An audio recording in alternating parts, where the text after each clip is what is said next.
Were you hoping that life would feel better, maybe less shitty, if you started doing the things that you saw other people doing to make their lives better? Maybe going to therapy or binging self-help or venting to friends on those really tough days, and maybe even the holy grail of all fixes, taking antidepressants or anti-anxiety meds. I was there too. My life felt like an absolute train wreck. I was struggling with leaving my teaching career. I was struggling with being a stay-at-home mom. I was just struggling all the way around. And I thought, okay, those have to be the magic fixes. So let me sign up for therapy. Let me binge into the self-help world and see what happens. But boy, was I wrong. Those were not the magic fixes, because after 2.5 years of therapy, self-help books, podcasts, YouTube videos, blog articles, you name it, I tried it, venting to friends, not taking meds, but getting really pretty freaking close, nothing was changing. If anything, I was more lost, more desperate, more hopeless than when I started therapy in 2014. And so I said, that's it, I'm quitting. I quit all of those things because I realized that those were not going to be the things that helped me overcome the healing and the heartache and the pain and the struggle that I was facing every single day. So let me dive into why I quit each of those things. First, I quit therapy. I know it sounds counterproductive, counterintuitive, like the biggest mistake I could make, but it was actually the most helpful thing that I could do. What was happening is that I would go to therapy and I would feel shitty, and I would feel like I just couldn't take another second of another day. I would sit in the office, I would chat with the therapist, I would tell her what I was feeling, and she would say, well, tell me about that time when, or how did that make you feel when? And this was just what happened week after week after week after week. And then somewhere along the lines in the conversation, she would say, you know, Kim, we really should talk about medication. It will give you the stairs to climb your way out of the ditch. That way you're not clawing your way out of the ditch every single day. And I saw myself as a failure for not being able to cope with life. So needing medications to climb my way out of these metaphorical stairs or this ditch or this hole or whatever, I couldn't allow myself to do it. I couldn't bring myself to come to the realization that I might need to take a pill to be able to live life. And when I would say to her, no, I don't want to do that, I can't do that because I already see myself as a failure, and needing a pill for me would be the most epic fail, she would gaslight me into thinking that I was wrong or that it was the only way, and without those medications, I would be doomed forever. And that it really was the only way to the other side of the shit that I was feeling, this desperate, hopeless, defeated mentality that I had. Then she would say to me, well, I'm giving you the tools, and if you're not willing to use the tools, then medication is the key. And she led me to believe that I had this metaphorical toolbox that was just overflowing with all of these tools that I could just whip out at any given time to get through the codependency, the anxiety, the enmeshment, the childhood emotional neglect, the frustration, the overwhelm, all the things.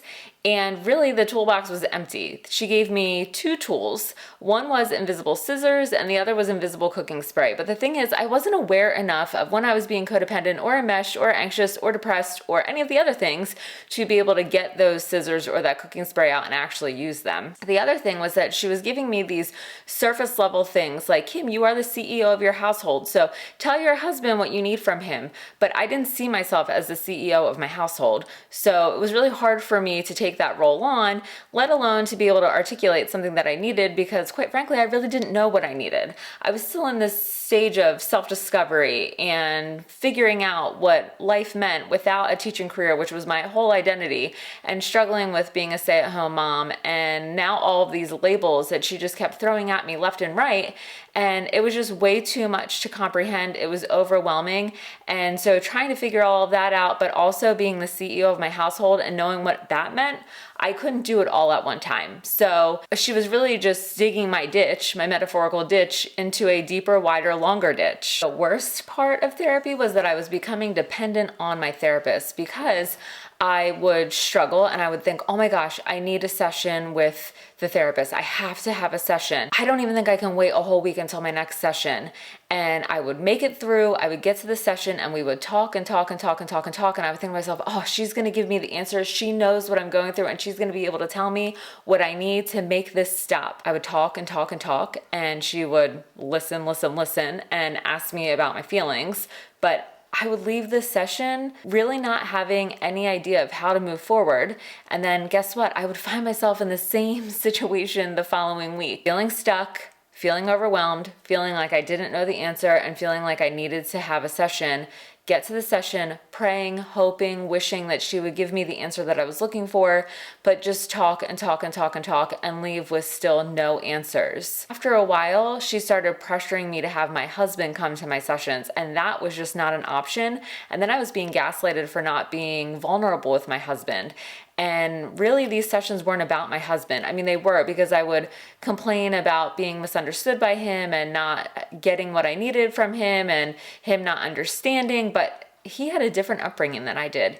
He did not have an upbringing filled with codependency, enmeshment, anxiety, childhood emotional neglect. Really, his childhood had that metaphorical white picket fence. So of course he didn't understand what I was experiencing or thinking or feeling or needing, because it was not in his map of the world.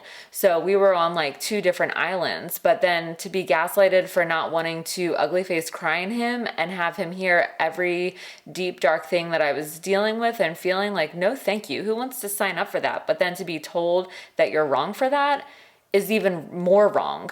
So after 2.5 years, I finally just reached my breaking point, and it was like the metaphorical straw that broke the camel's back. She gaslighted me for the 8,000th time about not taking medications. And then at the end of that session, we were running late as usual, because she would wait until 5 minutes before the session was done to bring up the conversation about medications yet again.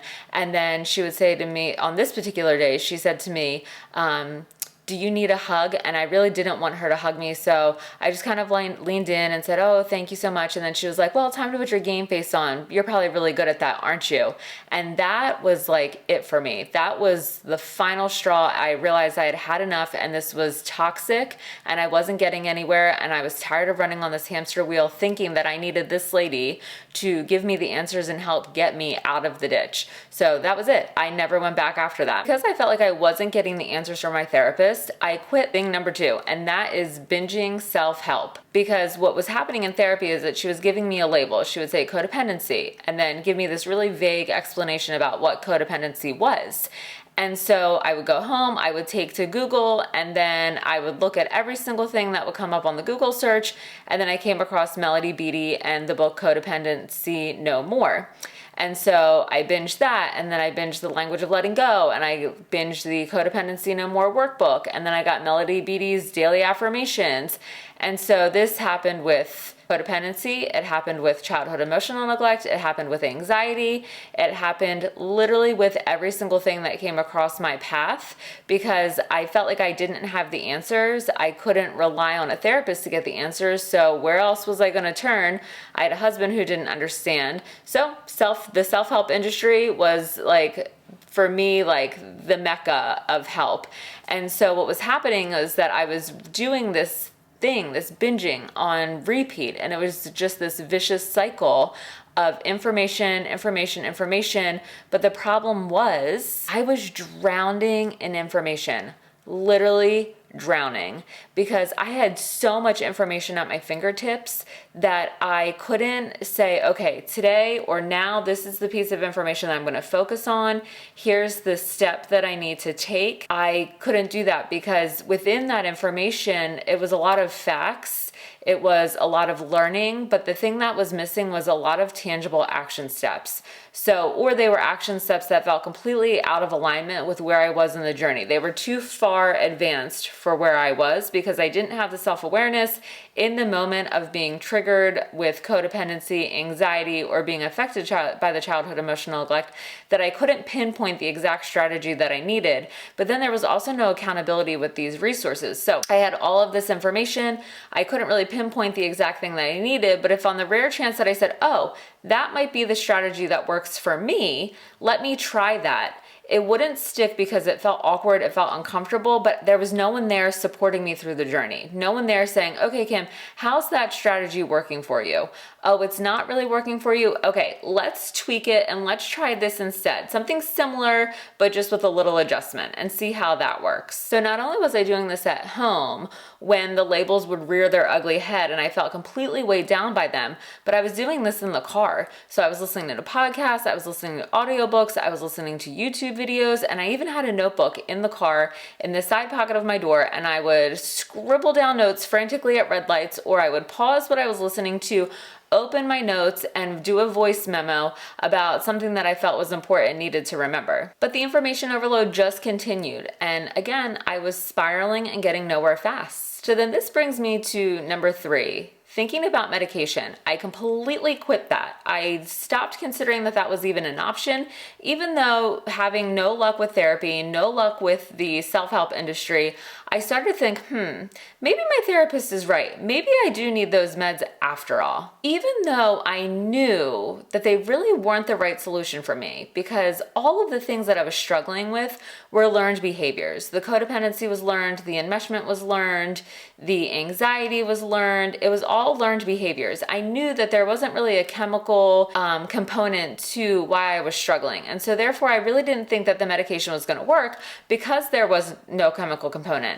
And I knew that in the moment, yes, I might feel more even keeled with the medication, maybe even a little bit numb, but that all the struggles would continue to be there once I stopped the medication. Plus, I had little kids at home at the time, and I didn't want to be numb around them because I didn't want to miss out on anything more than I already had from being in the depths of the struggles. But it was really hard for me to let go of the idea of checking medication off the list of things that could actually make the change that I needed, because I even had friends taking medication who were like, yeah, it's been such a game changer for me.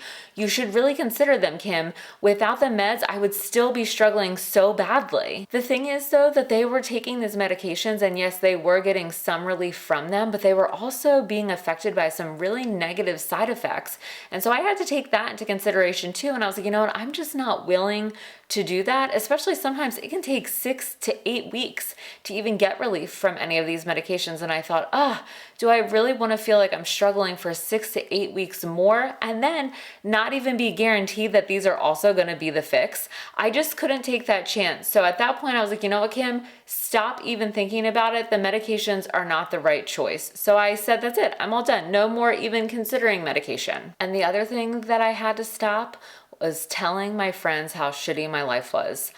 I was constantly feeling like I needed to tell anyone and everyone what I was dealing with, how awful therapy was, how I was just going through this cycle of information overload and getting nowhere fast, and how I was thinking that medication might be the answer, but really couldn't pull the trigger and actually take the meds.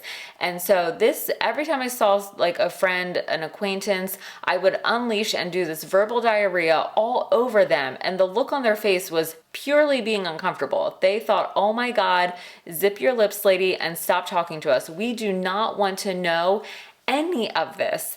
We don't want to know, partly because it's uncomfortable to hear that someone is struggling. And 2, they didn't have the answer, because in their mind, they're thinking like, okay, you're really effed because you've done therapy, it didn't work. You've tried self-help, it didn't work. You won't take meds. So what else is there for you to try? Nothing. So just face it, lady, you're doomed. And so I just could not continue to do that because I didn't want to make people feel uncomfortable. I didn't want them to feel pressured to come up with an answer for me because I can come up for the answer with myself.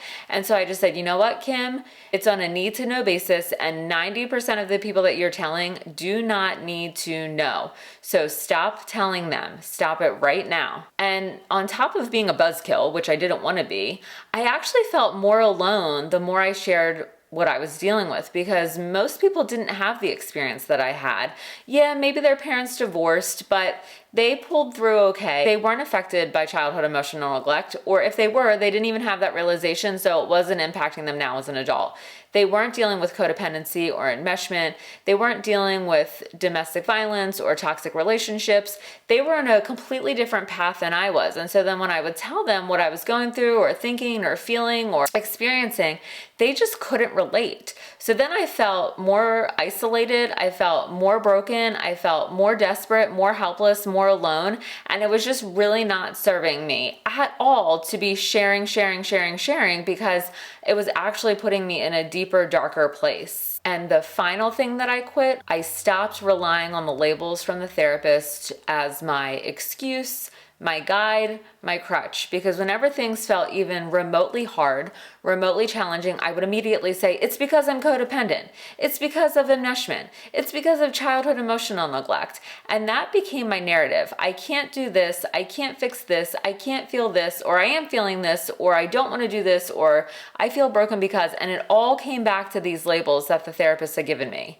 And I was really getting stuck in those labels. And the more I said them, the more I believed them, the more I attached them to myself, and the more they became part of me. And so this was also a vicious cycle, because I couldn't get the heck out of my own way, because every time I turned around, there was something triggering me and I could relate it to one of the labels. And the more I focused on them, the more they kept me stuck, because they were influencing my belief about myself, my life, my relationships, my abilities. I mean, they were really creating some deep limiting beliefs within myself about my life and me, and my relationship with my kids and my husband, and my ability to be able to get a job or make changes in the future. And they were really making it hard for me to cope, because the more I attached to these labels, the more I believed that I couldn't change, the more I believed that I was stuck in the grips of their dysfunction.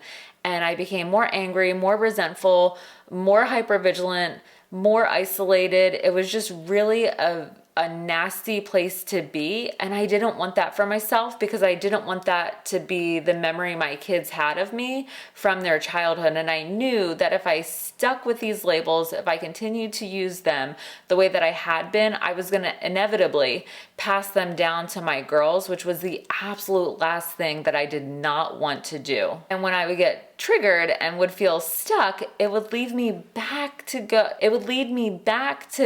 binging self-help.